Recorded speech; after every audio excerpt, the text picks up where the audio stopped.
Hi, everybody. Lori, GLP1 Journey in Review. So, in a little impromptu live, um, I decided what the heck, wasn't feeling good this morning, called sick and work. So I figured, what the heck, I'm better now. Let's have a live. I'm just going to adjust this here. Got a new microphone, so hopefully this is going to help, especially on the interviews, monitoring it so that there's no echoes, a new sound mixer and everything. So hopefully all that will go away. Apologize for the bad quality of some of the audios. This is an expensive mic, so hopefully it's actually the same one that Joe Rogan and I believe Howard Stern and all them use. So uh, hopefully all that's taken care of now. Again, monitoring it, so I'll be able to tell if there's echoes. There shouldn't be because it's just me. So little improvement there, hopefully. About my interview series, if any of you would like to be interviewed, I would love to interview you. Just if you go to my GLP1 Journey in Review page, there's a little email thing if you're on a laptop or a desktop, and you could just click it, just email me. I would love to interview you. I've got some interesting interviews coming up. I know this week I have Lorraine, her interview, which hopefully everybody will enjoy. We talked for about an hour about things, both YouTube and GLP1 and her weight loss, and what she's learned on her journey, give some advice, get some advice, all that type of stuff. So, hopefully that'll be good. Coming up, I have, well, I don't want to spoil it, but I do have some creators and I do have some obesity experts coming on, so that's going to be good. Again, working on improving things, got some new lighting, the new microphone will help. So as far as GLP1, I'm still on my maintenance. I've been doing really good on it. I haven't had any problems. My brother, he has switched from taking Ozempic to, I should say, semaglutide to tirzepatide. He's on the 2.5, having a little bit less side effects than he did with the semaglutide. Not too bad. He said he had a little bit of nausea at night, which he also had on the semaglutide. His first week, he lost 3 pounds. Now, granted, he's only got like 12 pounds to lose. So, you know, doing it with the GLP1 wouldn't be my choice when it's that, little bit of amount, but I don't judge anybody. So I just sometimes give my opinion, whether they like it or not. That could be a whole different story. So compounding is still around. I'm very happy for that. I do have a little bit of a supply, and I think Orderly, actually, I guess I forgot to pause it, so they're going to be sending out some again.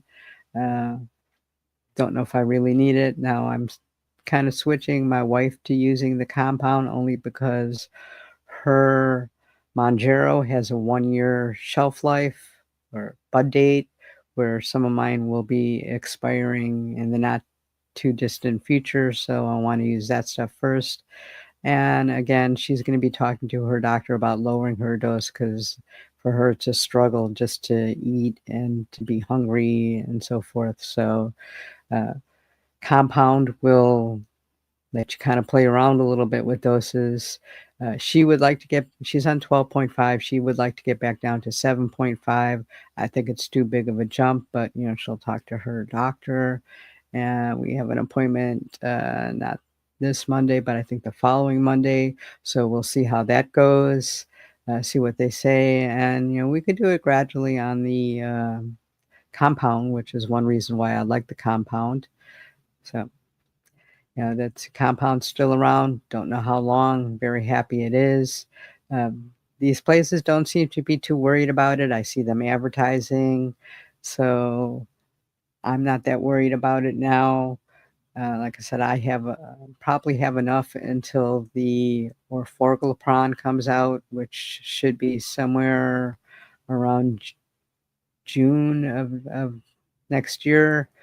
So, hopefully I'll be switching to that, because for me, my biggest problem with taking the injection is I take my shot on Saturday.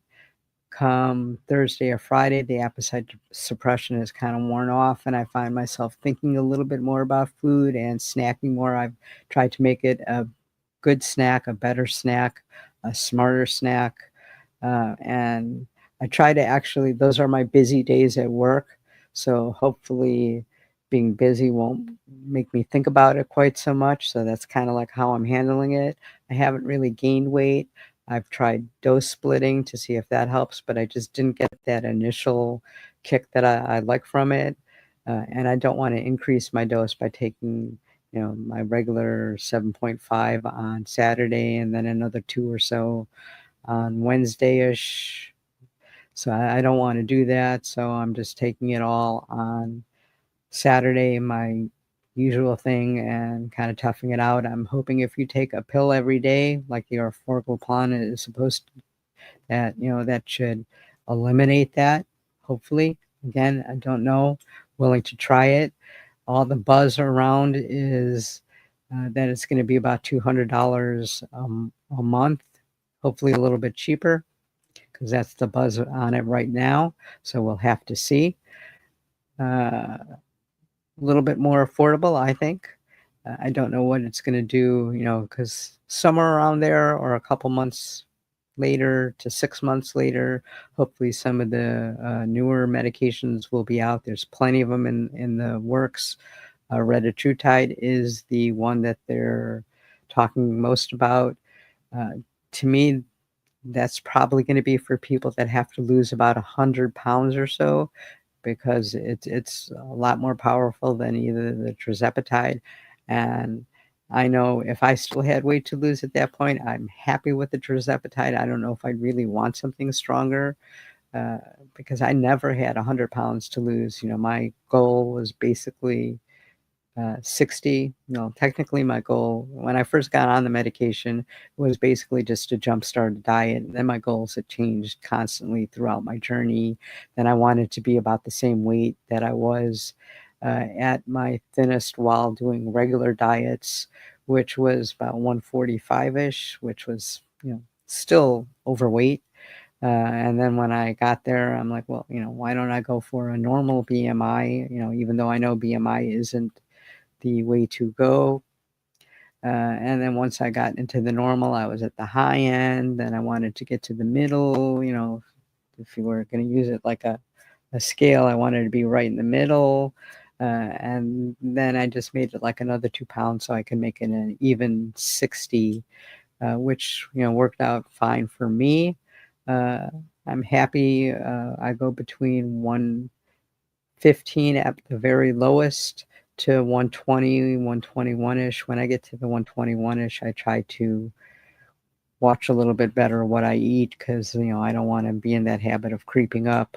Although I know weight fluctuates and it has to do with how much you drink, stress, hormones, all sorts of things that kind of there. So like, it doesn't truly stress me out if I get to that high end. I just, think to myself, hey, self, you have to start to think about doing something, because, we don't want to go in that direction again. We don't want to ever be that way, which is why I plan on being on this medication for life, as long as I could afford it. Uh, Speaking of being able to afford it, I was watching a short from Charles from Round Mound of Zepbound, and this, I forgot the exact name of it, the Price Fair Act that Trump was talking about 3 months ago, that we weren't going to be paying more than other countries, and we should notice a price change almost immediately. Well, guys, it's been 3 months. I haven't noticed a price change. As a matter of fact, I've seen some of the places actually, as far as compounding, kind of tick their prices up a little bit because the demand's so high. So I don't know what's happening with that, but something's got to be done. that supposedly, they're gonna get their shit together, and we're gonna be able to get these at a lower price. I don't know if it's gonna be when the retatrutide or Forglipon comes out, but again, something's got to give. Sorry, phone call on my watch. I don't even have my phone in here with me, so I'll find out later what that was about. So I don't know what's going to drive the prices down. Hopefully they'll come down soon.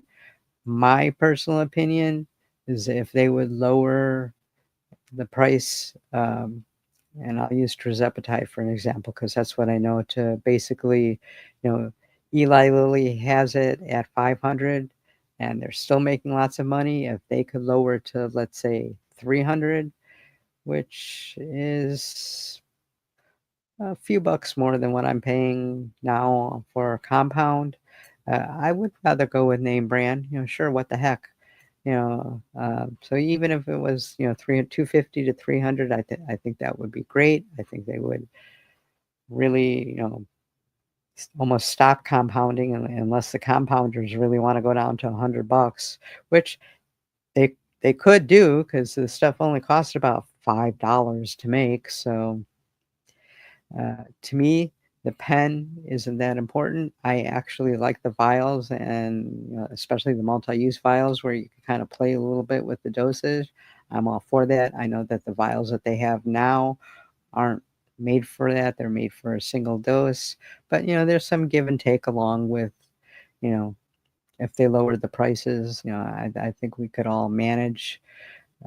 Again, they also have it that if you don't reorder within 45 days, they jack up the prices.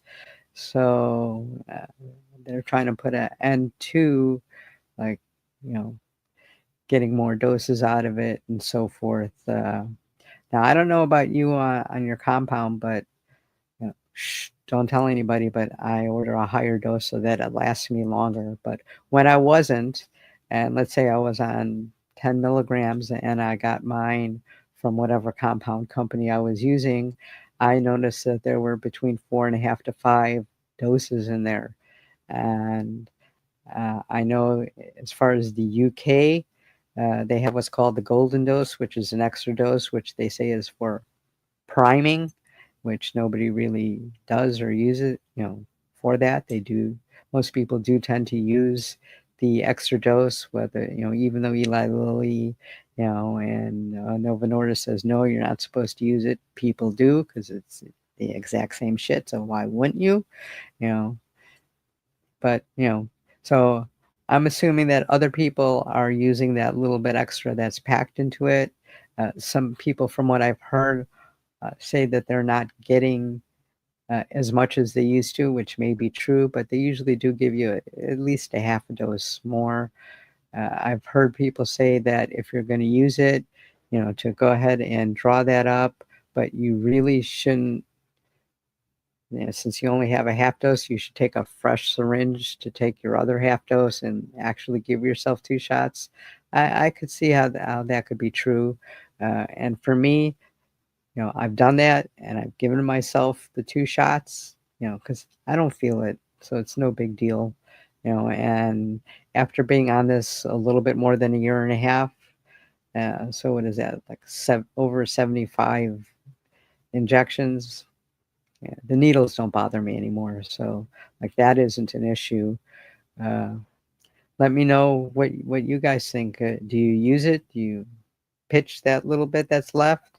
Me, I use every drop that I could. I mean, I'm paying for it, and it's still not super cheap, even though the compound's a lot cheaper than regular. Another thing I want to bring up with the orforglipron is no refrigeration. And unlike GLP-1s in the past that were in pill form, it doesn't matter if you do this on an empty stomach or a full stomach. So I'll have to, I'm hearing what the results are. The final results aren't out yet. I'd be willing to try it for at least a month or 2 to see how it is. Again, I don't know about you. I'm on maintenance. They say it's almost as effective, but there's people that just can't take the shot, whether it's a fear of needles, whether whatever it is. So, at least now there'll be a better option for them, because I know that the pills that they have now, I think you have to have an empty stomach and you can't eat for like a half hour, an hour afterwards, and, I don't like to think about things that much, especially if I don't have to, because there are things that I have to think about, and, brain gets a little bit, especially when you get older, so I try to think about as little as I could. Any little shortcut or thing that I don't have to think about, all the better for my little BB brain that's, now 67 years old and so forth. So, that's just my opinion. Again, I go jump back to retatrutide. People are saying that there's retatrutide available now. Now, remember, if you're getting that, that is, an experimental grade. That's stay away from it. You gotta like mix it up yourself. It's kind of like a powder. Stay away from anything gray area research or anything like that, because you really have to know what you're doing to mix that up. You have to. You mess that up, it's bad. And again, it's not worth it, because you have options that are pretty good. So, just there's a whole lot of bad with that. I just beg of you to stay away from research grade peptides. It's definitely just not worth it. Uh, just my opinion.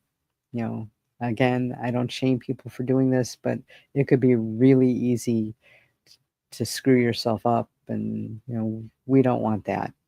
Uh, Again, if you're getting it from different pharmacies or even from the same pharmacy, make sure you read the label. Make sure you keep the label on there. If it doesn't have a label, some of mine just say what it is. It doesn't have like, the units and so forth. That's on the baggie.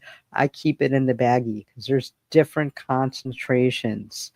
And we don't want you to overdose yourself or underdose yourself. So please, like, read it, every single time. You could say, oh, but I know it's the same bag. Please just take 1 second to read it. I don't want to see anything bad happen to anybody. And I don't want to see anybody underdosing, because that could lead to some really serious consequences. And again, I just don't want to see that. So how's everybody's weight loss going? I've talked that my wife is playing with the same 2 pounds over and over again. Again, I think that she's undereating is part of the problem. We're working on correcting that. I'm staying the same, which is what I want, because I'm on maintenance. And let me tell you, like, maintenance is hard, because there's no set blueprint. They say that you should stay on the highest dose that you lost your weight at, but you don't want to lose any more weight. So obviously you have to increase your calories somehow, and you don't want to increase them with some bad shit that you eat, like saying, oh, okay, well, now I can have some chips or that extra piece of pizza. You want to kind of stay out of that habit. Chips are okay once in a while. I'm not saying that, or a piece of pizza once in a while, that's perfectly fine. That's no food off limits. This is your new lifestyle. But just to constantly eat crap food just because you don't want to lose any more weight, not the thing to do. So like, as far as I have added some protein yogurt to my smoothie in the morning, so that it increases my calories. I've added a couple of carbs that I normally wouldn't eat. Like, for example, if I was going to have some potato, I would, while I was losing weight, would make sure that it's only sweet potato or purple potato, which is basically like a sweet potato, instead of a regular potato, only because it's a better carb for you. Well, now I don't really care so much. I mean, I still don't have a lot of carbs, but just little differences from being on maintenance and so forth. And as always, when I do go out to dinner, which we went out to dinner last weekend, and they did have some mashed potatoes, and I had sea bass. That's what I had. And I got the garlic mashed potatoes and the vegetable with it. I did have half a piece of bread. Again, half was enough, just a taste, because again, this is a lifestyle. You can't be without it. And, I was going out, and I don't do that often, and I don't have bread that often. So, I had a half piece of bread with some butter, and I had half of my potatoes, which, again, I'm not going to, even if I was on the weight loss part of this, I still probably would do the same. I would not do that all the time, but I would do that uh, regularly. I think my computer is getting low. Sorry about that. Hopefully, I have enough battery to finish this live. Um, but so, that's kind of like what I'm doing. Again, I've added a couple more carbs in. I try to keep it a better carb because I'm trying to make this a healthier lifestyle for me. And, you know, yes, I'll still have a hamburger once in a while. Will I eat the whole thing? Maybe not. Depends on how big the burger is. Maybe I'll just eat half the burger and then maybe the rest in meat, or just half the burger. Again, it depends on how big the burger is and so forth. And yes, I'll have some fries. Will I eat all the fries? Probably not. But, again, lifestyle. Let's go ahead and, let's live our lives. Let's have what's good. Let's have what we like. I think that's a very important thing with this is a lot of diets in the past. It's like, oh, I'm going to be eating raw broccoli and raw cauliflower and carrots and, shit like that all the time. And, diet food, I'm only going to be able to have salads. And, you know, I'm enjoying the food that I eat.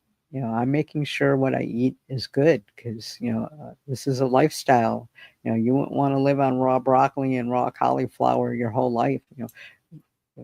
I'll tell you that the other week, while we were watching TV, I did buy a little vegetable platter and we enjoyed it because, we don't have that often. So it was basically a treat, a little crunchy thing while we're watching TV. So, I look at things a little bit differently now. So, that helps because, again, this is a lifestyle. I want to keep the weight off. I want everything to be good.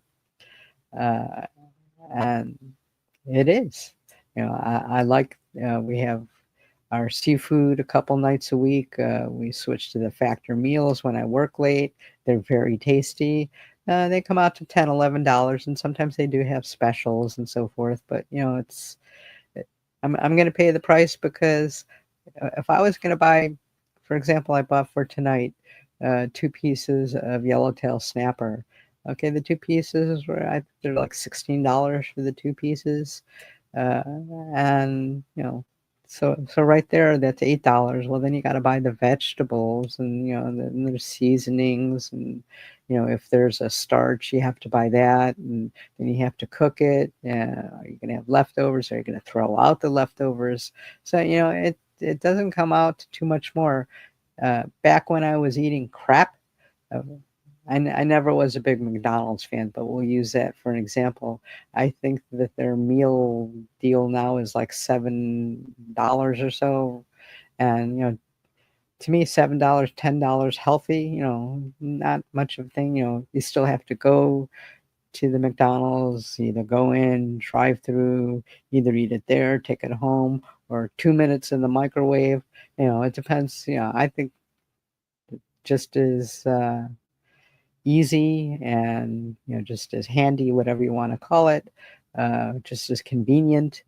So that's the way I look at it. And like I said, food prices are expensive. If you want to eat healthy, healthy isn't cheap. You could buy pasta and some cheap pasta sauce, and or macaroni and cheese, and eat for like $2 or $3. But is that the healthiest thing? Are you going to gain weight? So if you want to eat healthy, you're going to be paying money anyhow. So again, no shame if you can't afford it. There are other options.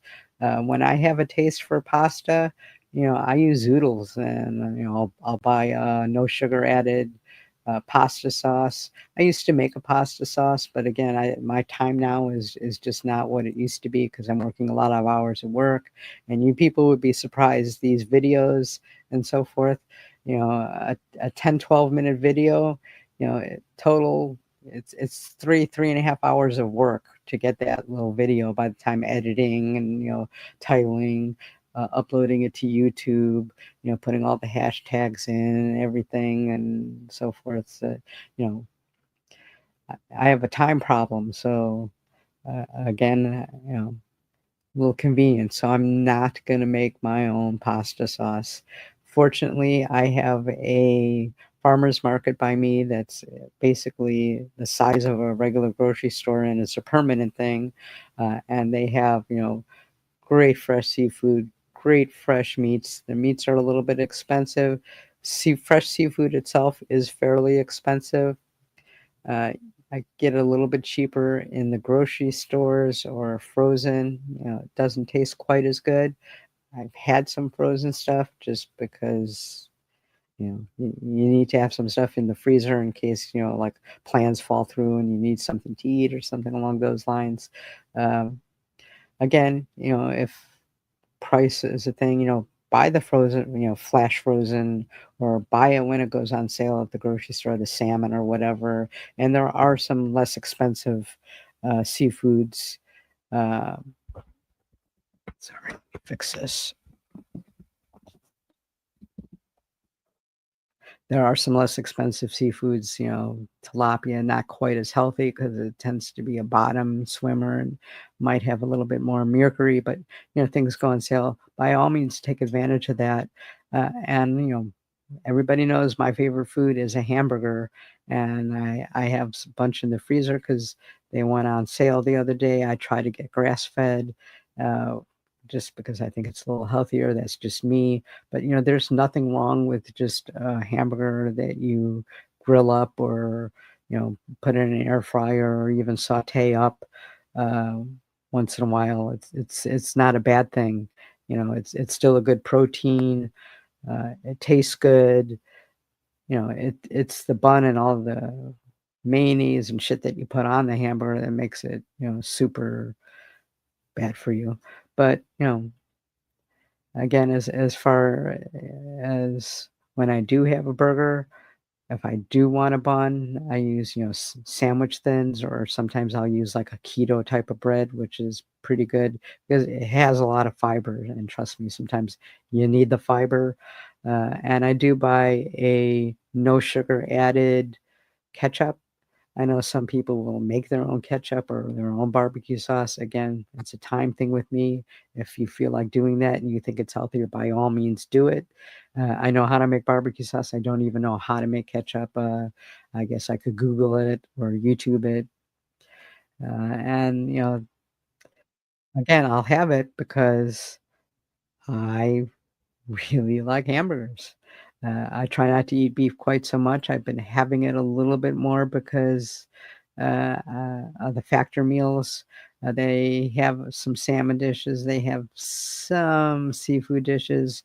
Most of them are, like I said, they're like the tilapia or they're blackened. I don't particularly like blackened. That's just me. So I have a lot of chicken with them. But once in a while, I will have their beef. And the reason I do that is because it really teaches you portion control because, when they give you mashed potatoes, it is a little serving of mashed potatoes, and it's enough. It's like, hey, I had mashed potatoes. I feel really good and happy about that. So, that is a good thing. You want to feel happy. So, that's just the way that I eat, the way that I prep and my meal prep. Uh, Again, let me know in the comments what you do. I used to make a turkey loaf and you would have it like all week. I would make that on Sunday because I tend to be off on Sunday because most of our centers are closed.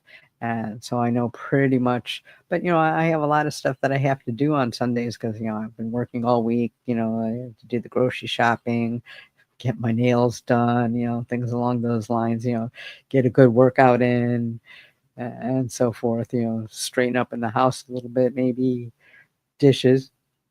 I don't really do the dishes. Dishwasher does them, but you got to empty it, things along those lines.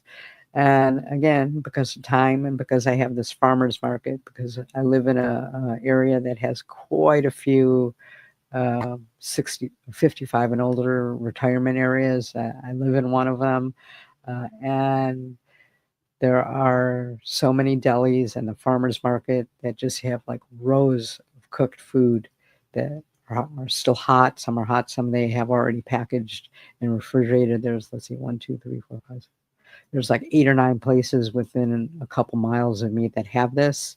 So, I take advantage of it. I've talked to them to find out, yes, that they actually cook it in their back areas, because, they actually cater to some of the delis, and some of them are delis. So it's real food, and they don't put preservatives or any of that shit in there, so again, sometimes they might put a little bit more salt in than I would, or a little bit more gravy, which I kind of just push off, if they have that. So I save time by not having to meal prep and just buy it there. Maybe a little bit more money, but again, I'm paying for the convenience. That's just me. I'll be me, you be you. And that's it. I also want to bring up interview being released tomorrow is going to be Nick from her channel, the Girl Code.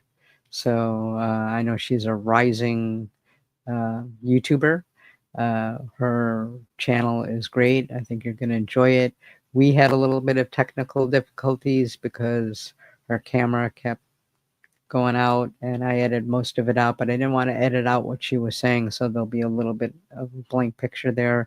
A little bit of echo when she switched over to just using her laptop, because I don't think she was using her mic, and I probably could have monitored that. And again, the new sound mixer, new microphone, and me monitoring that, I'll know immediately when I have it, and I'll be able to change settings and so forth. So apologize for that.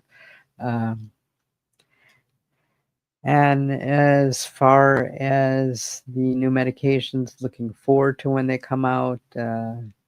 Your Forglipron is probably going to come out. They're saying they're hoping for the first quarter of 2026, but realistically, it'll probably be the second quarter, if not the third quarter.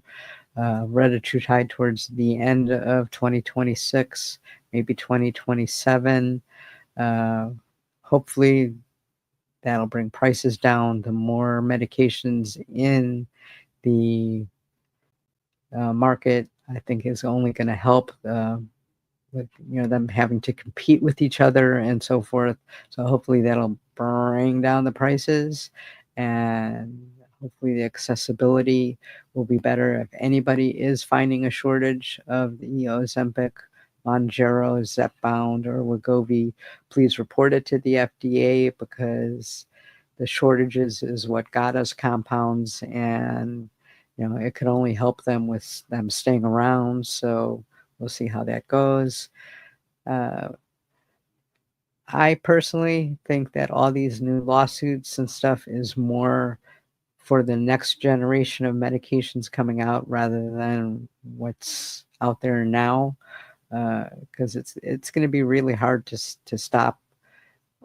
Because they say that like almost 50%, and again, they have to guess at this, 50% of people, at least in the United States, that are on a GLP-1 are actually on a compound. And, guys, Eli Lilly, Novo Nordisk, the way to get that business back is to lower your prices and put these compounders out of business. Because like I said, if it was only $25, $50 more to get name brand, most people would get name brand, for that little bit of a difference. So, lower your prices. I think you guys have proved to your shareholders that charging $1,200 wasn't working, because, they got pissed off because, the billions that they were making just wasn't enough for the shareholders. So the only way to do that is to lower the prices and have even a bigger market. So hopefully that's what they'll do. Hopefully they're figuring that out with the Eli Lilly Direct and Novo Nordisk Care. So hopefully that's in the future. If there's any topics you people want me to talk about on my videos, again, let me know in the comments. You could email me. My email link is on my profile. Let me see if I have a banner of it. I don't think I have a banner of my thing. My personal email is on my page. Also, glp1journeyinreview@yahoo.com is another one of my emails. I believe I also have the email glp1journeyinreview@gmail. Only I think I only use that for billing purposes, for some stuff that I use on my channel. Most likely, I check all the time is the Yahoo and my other email, which again is on my page. Any of you want to be interviewed, let me know. You could even put it in the comments. I personally read all my comments. I appreciate all of you. I appreciate you following me. I had one of my subs that was upset that I was only mainly interviewing creators. I would love to do everybody, but you have to be willing to do it, and you have to let me know that it's okay. I've reached out to some of you that I've had the email and you just weren't really at a place where you wanted to do it. I understand that, no pressure, but like I told her, I said, go ahead, email me. I would love to interview you, and hopefully soon.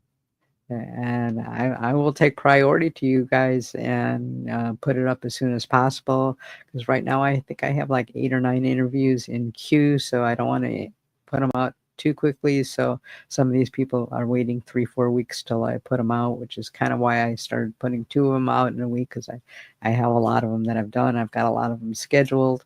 So you guys seem to be enjoying them. I enjoy doing them. The people I interview seem to enjoy being interviewed. So, to me, it's a win-win. But again, I don't want to just put a whole bunch of them out there, because that in itself could get a little bit boring. Let's see, who else do I have coming up? I have Del from Monjero Journey. It's already recorded, ready to come out. I have Shonda, who's also a creator. And let's see, who else do I have? I'm doing one with Monjero with Ali. He's in the UK also. I think I'm interviewing him, I think, tomorrow. And like I said, a couple of obesity experts are going to be coming on, so that'll be interesting. I have one with a nutritionist. Hopefully we could all learn something from that. So with all that, I think I'm going to end this live. I appreciate all of you. Thank you for watching. Hopefully, like I said, I've taken care of all the echo problems and so forth. New setup, new recording area. So we'll see how it goes. Have a good weekend.